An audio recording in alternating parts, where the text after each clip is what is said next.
We begin with an old house. On a battered wooden plaque the words are scrawled. The daughter of an executioner lives here. No one should approach this sullied girl. He gingerly opened the door of his lover's house, and inside, he saw a father torturing his own daughter, trying to get her to divulge my name. Her own father stands over her, hammer in hand, using an executioner's brotoken to torture his daughter. Her legs splinter as iron wedges crush them, every strike meant to extract a name. Charles's. Charles locks eyes with the man, those blood-curdling eyes show no remorse. In that moment, Charles understands, there is no escape. The curse of the Sanson name doesn't ask, it claims. Next we see Charles' mouth wide open to scream, his wrists, the tight buckle bites into his skin. To his father, Charles is not an individual. He is a product. Every part of his body, every drop of sweat, belongs to the father. We then see his father lower his head. He tightens the belt around Charles's waist. Now we see him completely. His legs, locked in place by jagged wooden wedges. This is the brotoken, a medieval torture device used to crush limbs and spirit. Charles's father leans in and repeats his demand, be a good boy, and succeed me. It's not a request, it's an order, but he says he can't do it. His father calmly picks up a heavy hammer, striking the iron plates locked between Charles's legs. The sound is deafening. Charles screams, loud, raw, and filled with unbearable pain. His legs, bound and bleeding, aren't just in pain, they're collapsing from within. Compartment syndrome turns tradition into torment. Charles can't take anymore. He completely passes out, still shackled to the horror. His father calmly glances at a pocket watch, expression unchanged, and coldly states that the boy has only 30 minutes left. Blood circulation to Charles's legs begins to slow, his private part begins to stiffen. Just when the body breaks and reality collapses, Charles drifts into a dream, a surreal escape from agony. He finds himself standing in a garden like heavenly. Flowers sway in slow motion. Before him stands a hooded man. As Charles steps closer, recognition floods in. This isn't just anyone. It's Father Grisel, his old tutor. The man who once guided him before he ever set foot in school. Charles recalls how deeply he wanted to understand the world, how he asked questions not about power, but about truth. A young Charles had once asked Father Grisel a question that still haunts him.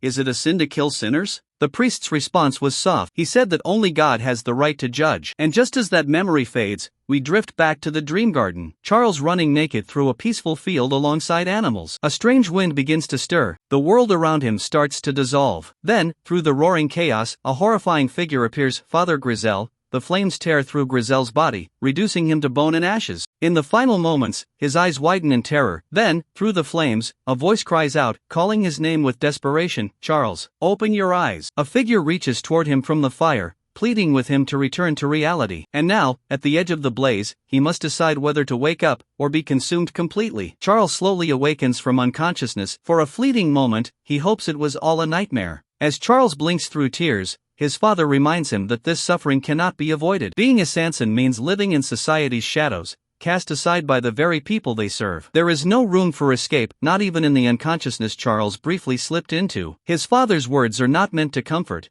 but to reinforce the weight of their bloodline. His father calmly takes a knife and makes a small incision in Charles's leg, a method to release the built-up tension without needing stitches. Though the act is clinical, is met with his father's unexpected relief. He's glad Charles survived the ordeal. For a moment, the cold executioner becomes a father again. Charles, overwhelmed, breaks into tears. His father embraces him, not just to free him, but to acknowledge him.